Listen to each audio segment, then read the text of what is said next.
right, we are taking a look at what's happening in the world of Western Province Club Rugby. A lot of action at the moment. Well, in fact, Faisal, this is a little bit of the time where, put it this way, a lot of action last weekend, but Easter weekend time comes, then things go a little bit quiet. Yeah, I think it's probably the last second week before the season starts, and that many of the teams, not much games happening this weekend. Yeah. I think, besides your Easter tournaments that take place and it's basically a rest period for most of the clubs. Yeah. All right, folks, let's go back now. Second half in the friendly between Falsebay and Brackenfell, and then we'll bring our expert coach, Jerome Parvater, back into the picture.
Welcome back, everybody. Right, with us here in studio, Jerome Paardewater, Faisal Felton. Right, Jerome, final result there for Brackenfell was in favour of Brackenfell. They walk away with a win. A good result for them. I mean, we were talking earlier on about Wessel Kriel. He'll be very happy with that. Yeah, I'll be very happy. It's away also. And the guys were playing really good rugby. And also Falsebay, look, they didn't show a lot, but you could see what they also want to do. So I think at this stage, it's just good. It's good for your confidence. It's good for Brackenfell to win. They obviously going, if they play them in the league, they go in with a bit more confidence into the league. Yeah. So one of the interesting things is that I think last week, was it, Faisal, you might be able to help out here. I think Brackenfell played against Moreersburg.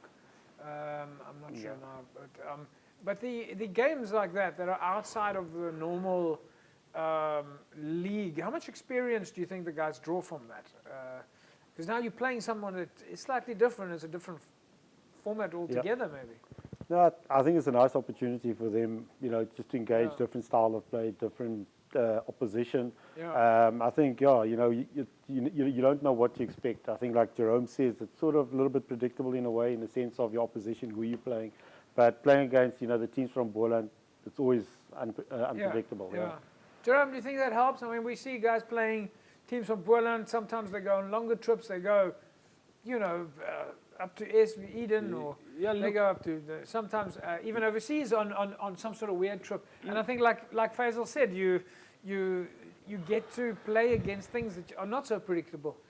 Yeah, look, it's more team building. I know a lot of times when they go to these places like Moreersburg, they go camp. There's camping sites. They go camp. It's team building. They get the fans going. Fans go with the buses to wherever they go. So it's good. It's something different. So they like that. It's a good experience for them playing against other opposition.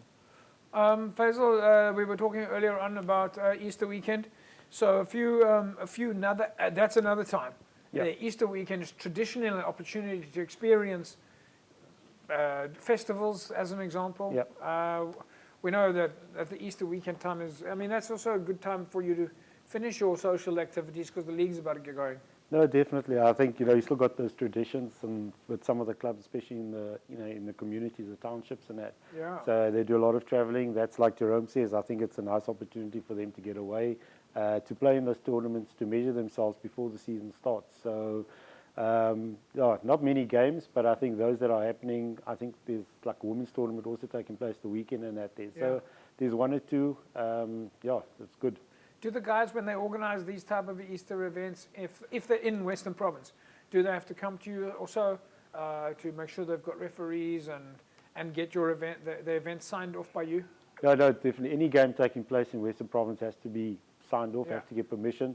I think also from one of the things that we also try and do, especially with the referees and that, we try and limit the amount of games, just to give them some time off before we start. So our biggest challenge is, again, is referees and the shortage of referees and that there. So, with the little bit that we have at our disposal, we've got to manage it properly. So this is one of the times where we have that opportunity. Do you, just on another question note is, do you also have to think about things like field traffic?